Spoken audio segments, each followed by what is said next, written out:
العالمين أعوذ بالله من الشيطان الرجيم بسم الله الرحمن الرحيم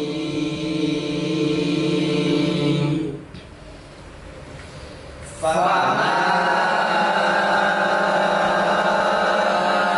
آمن لموسى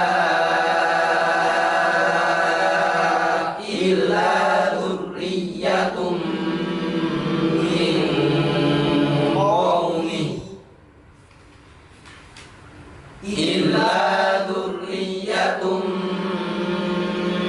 من قومه على خوف من فرعون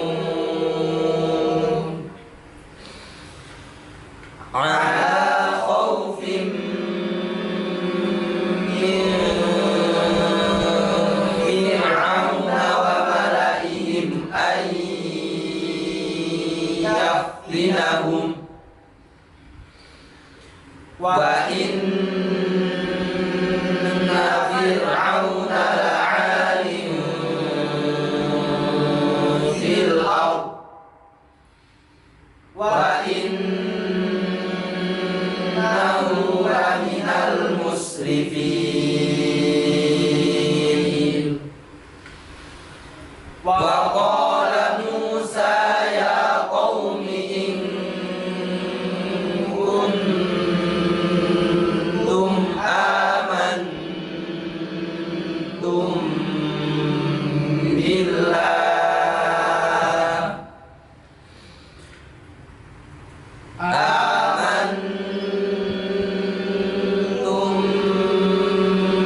بالله فعليه توكلوا إن كنتم مسلمين فقالوا على الله توكلنا ربنا لا تجعلنا فتنة للقوم الظالمين ونجنا برحمتك من القوم الكافرين. Assalamualaikum warahmatullahi wabarakatuh. Waalaikumsalam warahmatullahi wabarakatuh. Bismillahirrahmanirrahim. Kita lanjut materi tajwid.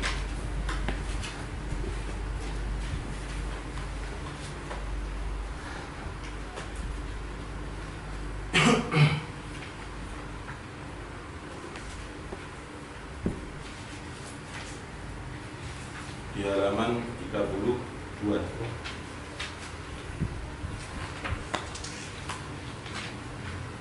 Mad lazim harfi musaqqal. Bismillahirrahmanirrahim. Bismillahirrahmanirrahim.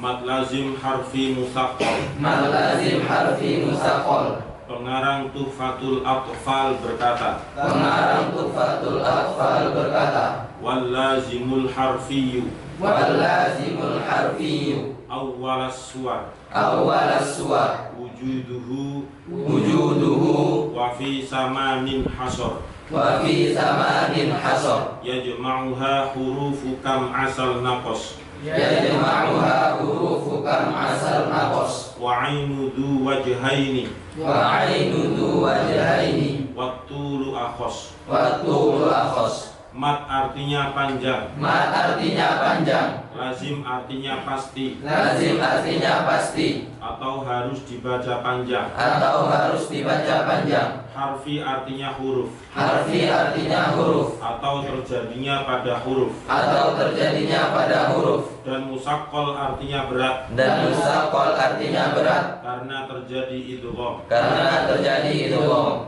Mat lazim harfi musaqqal menurut istilah adalah Mad lazim harfi musaqqal menurut istilah adalah huwa ayyujada harfun ayyujada harfun fi fawatihis suwari fi fawatihis suwari hijauhu salasatu ahrufin hijabuhu salasatu ahrufin awsatuha harfu maddin awsatuha harfu maddin wassalisu sakinun wassalisu sakinun fa in udghimal harfu fa in udghimal harfu alladhi ba'da harfil maddi alladhi ba'da harfil maddi kana musaqqalan. kana musaqqalan. Mad lazim harfi musaqqal adalah Mad lazim harfi musaqqal adalah bila ditemukan huruf bila ditemukan huruf pada fawatihus suwar pada fawatihus suwar yang ejaannya tersusun 3 huruf yang ejaannya tersusun 3 huruf dan pertengahan dari ketiganya adalah huruf mad dan pertengahan dari ketiganya adalah huruf mad dan huruf ketiga mati atau sukun. dan huruf ketiga mati atau sukun. Bila huruf setelah mad Bila huruf setelah mad atau dalam ejaan huruf fawatihus suwar atau dalam ejaan huruf fawatihus suwar diidghamkan maka dinamakan mad lazim harfi musaqqal. maka dinamakan mad lazim harfi musaqqal. Apabila ada salah satu dari 8 huruf naqasa asalukum Apabila ada salah satu dari 8 huruf naqasa asalukum yang apabila dilihat dari hijaknya yang apabila dilihat dari hijaknya atau ejaannya huruf yang ketiga atau ejaannya huruf yang ketiga harus diidghamkan atau diikhfakan pada huruf setelahnya. Contoh lam pada alif lam mim. Lam pada alif lam mim. Dibaca alif lam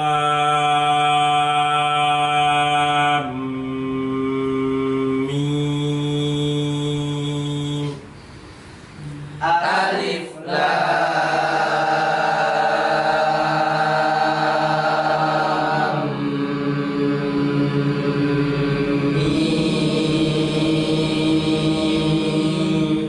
Ain dan sin pada ain sin qaf. Ain dan sin pada ain sin qaf.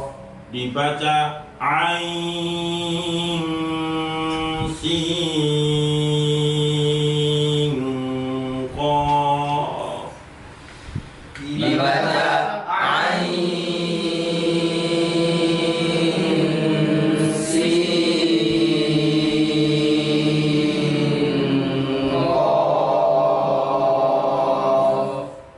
sin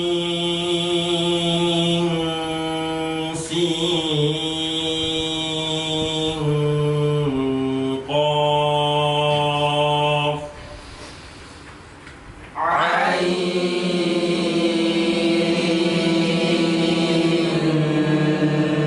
sin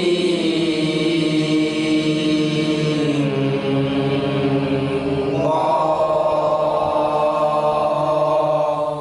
Lama panjang bacaannya adalah Lama panjang bacaannya adalah 3 alif atau 6 harokat. 3 alif atau 6 harokat. Bismillahirrahmanirrahim. Mad lazim harfi musaqqal. Mad itu artinya panjang. Kemudian lazim itu artinya pasti. Maksudnya pasti itu berarti harus dibaca panjang. Kemudian harfi itu artinya huruf, maksudnya adalah berarti bacaan mad itu adanya pada huruf, bukan pada kalimat. Jadi huruf dengan kalimat itu berbeda. Dan musaqqal artinya berat.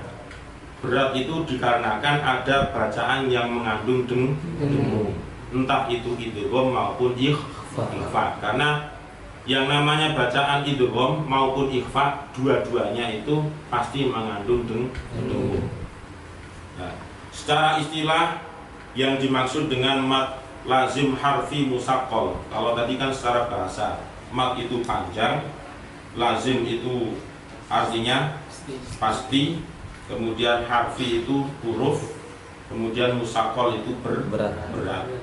Nah sekarang kalau diartikan secara istilah, mat lazim harfi musaqqal adalah bila ditemukan huruf pada fawatihus suwar. Apa itu fawatihus suwar? Fawatihus suwar itu adalah apa? Ya, pembukaan pada awal surat yang diawali dengan potongan huruf-huruf hijaiyah, alif lam mim, nun dan sebagainya, itu namanya fawatihus suwar. Yang ejaannya tersusun 3 huruf. Yang ejaannya tersusun 3 huruf. Dan pertengahan dari ketiganya adalah huruf mat. Dan pertengahan dari ketiganya adalah huruf mat. Maksudnya bagaimana? Nah, nanti dijelaskan. Dan huruf ketiga itu adalah mati atau sukun. Bila huruf setelah mat dalam ejaan huruf fawatihus suwar diidghamkan, maka itulah yang dinamakan dengan mat lazim harfi musaqqal. Jadi begini, mat lazim harfi musaqqal itu adanya hanya ada di fawatihus suwar. Kita mencari selain di fawatihus suwar, maka dijamin tidak akan menemukan. Nah, kemudian secara umum bacaan mat lazim harfi yang musaqqal apabila ada salah satu dari 8 huruf, yaitu naqoso asa lukum, berarti nun, qaf, shad, ain, sin, lam, kaf dan mim. Naqoso asa lukum ini semuanya ada di fawatihus suwar. Dari nun ya, misalnya nun, qaf, qaf, kemudian shad, shad, alif lam mim, shad. Nah, kemudian ain, ain, sin, kaf, ha, ya, ain.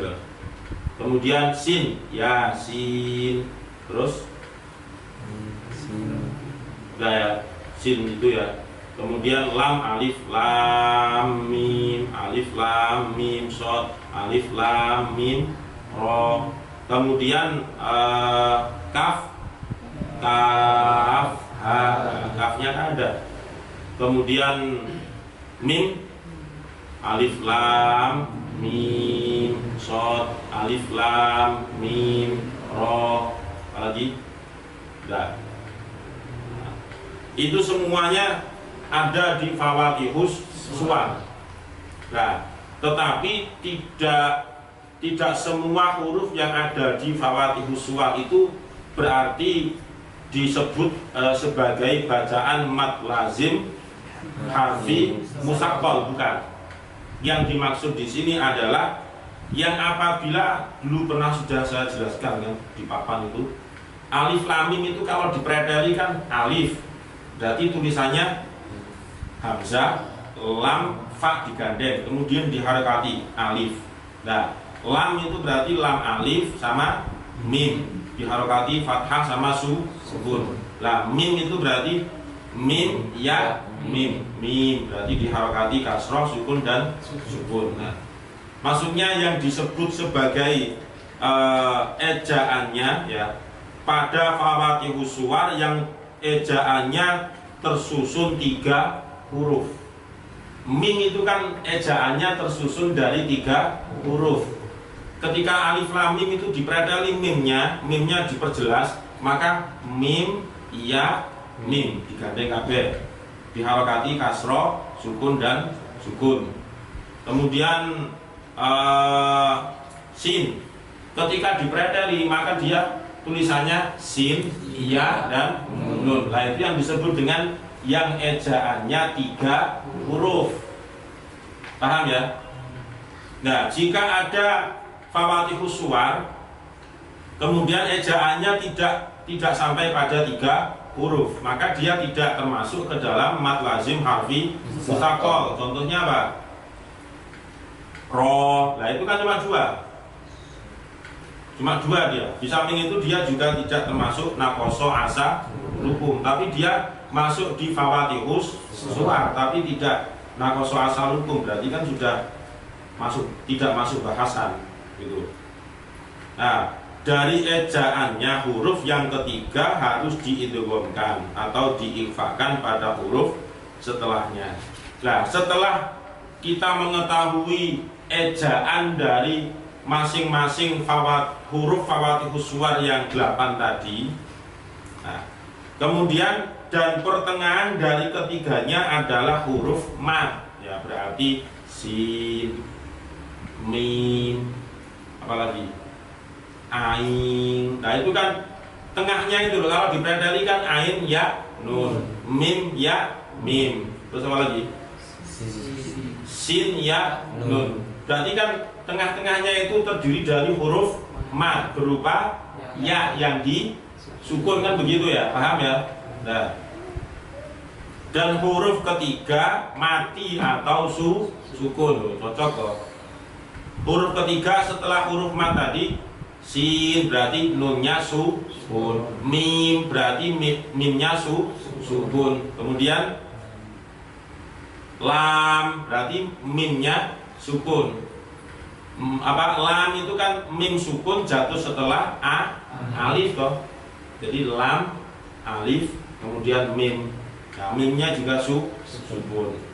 Nah, itulah yang disebut dengan bacaan mad lazim harfi mustaqol. Ya. Karena dari situ nanti pasti akan menimbulkan bacaan yang mengandung dengung. Lam, lah. Proses memanjangnya lam itulah yang disebut dengan bacaan mad lazim harfi mustaqol. Bukan lam. Nah, jadi memanjangnya terus disertai dengan dengung, itulah yang disebut dengan bacaan mad lazim harfi mustaqol. Kemudian ain, jadi panjang dulu baru ke dengung atau ikhfa. Sing, nah itu disebut dengan bacaan mad lazim harfi mustaqol. Kemudian kaf, ha, kaf. Nah, kaf ini termasuk mad lazim harfi mustaqol bukan? Bukan, ya. Walaupun kaf itu termasuk nakoso asa lukum, ada kaf di situ, tetapi dia tidak dianggap sebagai mad lazim harfi mustaqol. Alasannya kenapa? Tidak berat atau tidak mengandung dengung. Biasa kan kaf, ha, apalagi ha, dia cuma 2, ha dan alif ketika dipredeli itu. Kaf, ha, ya, ain. Lah ini yang disebut dengan mad lazim harfi mustaqol. Kemudian sod, ini termasuk mad lazim harfi mustaqol atau bukan? Karena tidak dengung atau tidak berat. Sebenarnya sudah hampir sama dengan dengan pengertian dari mad lazim harfi mustaqol tadi. Yang dilihat dari ejaannya, setiap huruf fawatihus suwar itu, misalnya kita ambil contoh sod. Ketika dipredeli kan sod diganding dengan alif kemudian dal. Di tengah-tengahnya sudah muncul huruf mad yaitu alif. Alif jatuh setelah harokat fathah, berarti timbul mad kan. Kemudian huruf terakhir adalah huruf yang sukun, sudah masuk nominasi, tetapi tidak disertai dengung. Itu yang akhirnya dia tidak masuk bahasan ke mad lazim harfi mustaqol. Kemudian lama panjang bacaannya adalah tiga alif atau enam harokat. Ya sekitaran itu saja, mad lazim harfi musaqqal. Misalnya kita disuruh mencari contoh selain pada naqasa asalukum, ya nggak bisa. Wong ketentuannya memang sudah baku seperti itu, sudah saklek, jadi nggak bisa dikembangkan di awal di tengah surat dan sebagainya, nggak ada. Adanya hanya nun tadi. Nun contohnya misalnya ada atau enggak? Contoh di Al-Quran.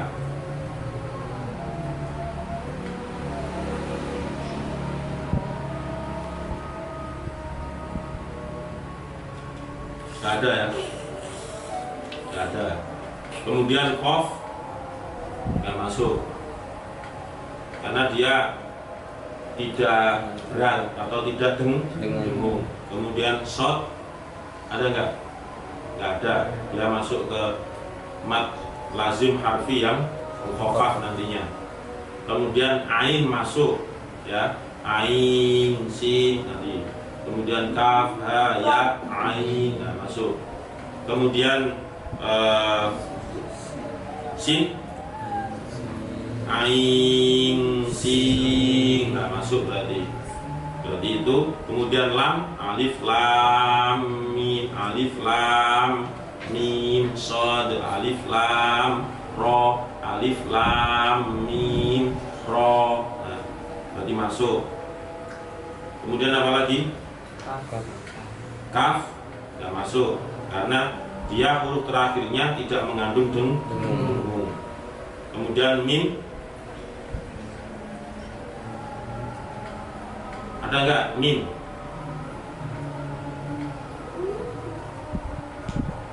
nggak ada, walaupun dia sukun ya, mimnya yang ketiga kan sukun itu, mim ya mim yang ketiga sukun, tapi setelah sukun ternyata dia bertemu dengan ro misalnya, tapi dia kan nggak mengandung dengung karena mim sukun bertemu dengan ro itu bacaan idhar syafawi, maka tidak boleh dengung. Kalau begitu berarti mim yang sukun pada fawatihus suwar itu tidak termasuk bacaan mad lazim harfi musaqqal, tetapi satunya lagi nanti.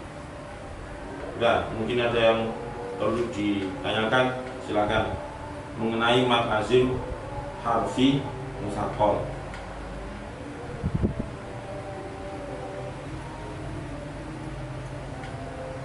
Kemudian yang namanya mad lazim itu panjangnya, ya, panjang membacanya adalah harus 3 alif atau 6 harokat, tidak boleh kurang dan juga tidak boleh lebih, harus diusahakan tepat 3 alif.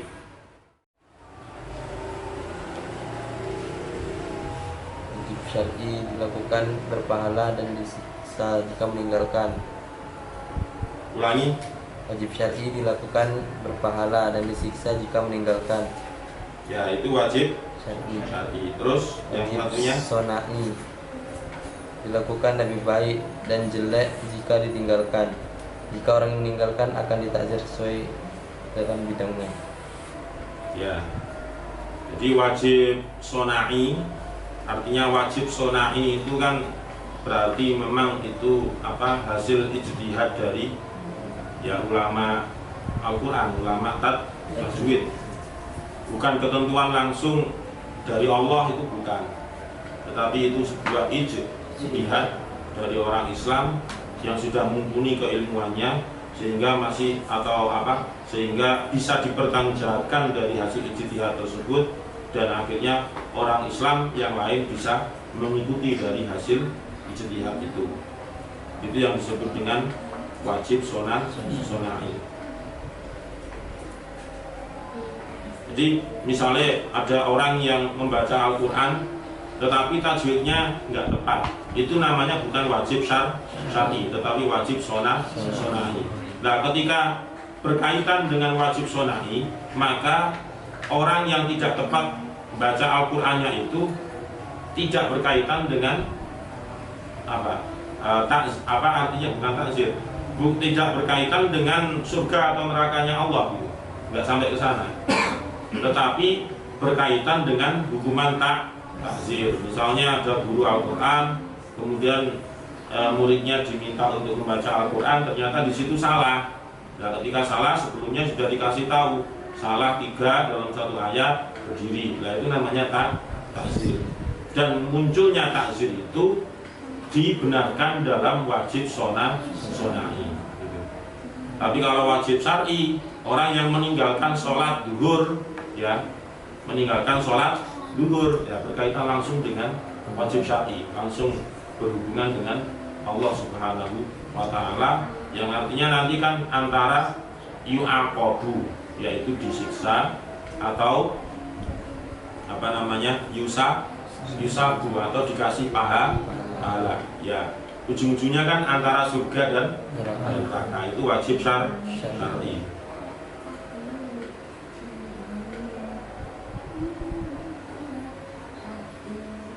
Ya, sebelum itu kita praktek membaca Fawatihus Suwar, ya, Fawatihus Suwar yang ada mad lazim, harfi, musaqal. Ain sin qaf. Ayo.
Alif Lam